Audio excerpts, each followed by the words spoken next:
Yeremia ti aduasa miensa. Na Awurade asɛm baa Yeremia nkyɛn tia mpiri no. Bra na ɔda so da dwem awɛmfo abanwam hɔ sɛ. Sei na Awurade a ɔyɔ adeɛ yi. Awurade a osiesie ma ne si hɔ no a Awurade ne din no seɛ. Frɛ me na mɛgye wo so, na maka wo nsɛm akɛseɛ ne nneɛma a ɛhunta a wonhunuyɛ.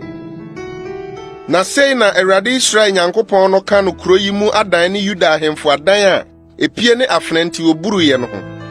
Ɔreba abɛne Kaldeafo ako, na wɔde nipa a mikum wɔn mabufuo ne mabufuhyie mu na wɔn bɔne nyinaa nti mede m'anim ahunta ɔman yi no afunu abɛhyehyɛ hɔ amaama.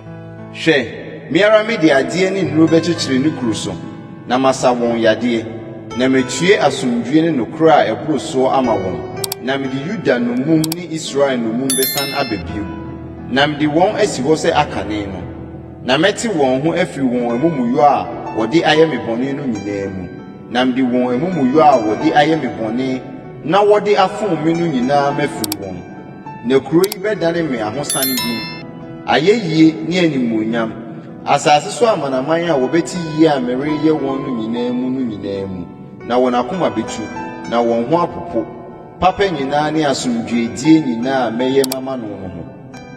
Sɛ Awurade sie nie, ɛha yi a moka sɛ asɛe a onipa ne aboa ni hɔ bio, Yuda nkuro mu ne Yerusalem mmorɔno a ɛdeda mpan a onipa ne okuroni ne aboa biara ni soɔ no so, na wɔbɛte ahosane ne anigye ne ayefokunu ne ayeforo ne wɔn a wɔka sɛ monkamfo asafo Awurade na Awurade yɛ na n'adɔyɛ wɔ hɔ daa no ne wɔn a wɔde asedaba Awurade fie no ne bio, na mede asase no nnomum bɛsane aba sɛ akane no, Awurade na ɔseɛ. Sɛ asafo Awurade sie nie, ɛha yi a asɛe a onipa ne aboa ni mu no ne ɛso nkuro nyinaa mu, na ɛbɛdane nwanhwɛfo a wɔma wɔn nwan butubutu hɔ no adidibea bio.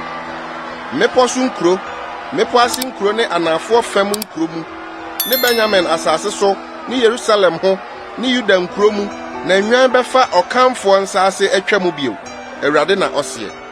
Hwɛ, nna bi reba, Awurade asɛm nie, sɛ mɛma asɛmpa a mekaa no Israel fie ne Yuda fie ho no abam. Nna no mu ne bere no mu na mɛma tenenee ban afefa ama David, na wɔbu atɛntenenee ne adetenenee asase so. Nna no mu na wɔbɛgye Yuda na Yerusalem atena ase dwoodwoo. Na deɛ wɔde bɛfrɛ no nie, Awurade yɛn tenenee. Na sɛ Awurade sie nie, ɔbarima a ɔbɛtena Israel fie adwa so remmɔ David da. Na asɔfoɔ, Lewifoɔ no nso, ɔbarima a ɔbɛbɔ ɔhyeɛ afɔdeɛ na wahye aduane ayɛyɛdeɛ na wabɔ okum afɔdeɛ na nyinaa remmɔ wɔn manim. Na Awurade asɛm baa Yeremia nkyɛn sɛ Awurade sie nie, sɛ mubɛtumi abubu mawia apam ne manadwo apam no, na awia ne anadwo amma ne brɛ mu a, ɛno ansa na wobɛbubu me ne makoa David apam nso. Na wɔanya ɔba a ɔbɛtena n'adwa so adi hene ne me ne Lewifoɔ, asɔfo a wɔyɛ m'asomfo no deɛ no nso. Sɛdeɛ wɔntumi nkan ɔsoro asafo, na wɔntumi nsusu mpoano anwea no, saa ara na mɛma makoa David asefoɔ ne Lewifoɔ a wɔyɛ m'asomfo no adɔre. Na Awurade asɛm baa Yeremia nkyɛn sɛ, wonhunu deɛ wɔman yi reka sɛ, busua mmienu a Awurade yiiɛ no, wapo wɔn no anaa? Na wobu me man animtia, sɛ wɔnyɛ wɔn ani so wɔ man bio.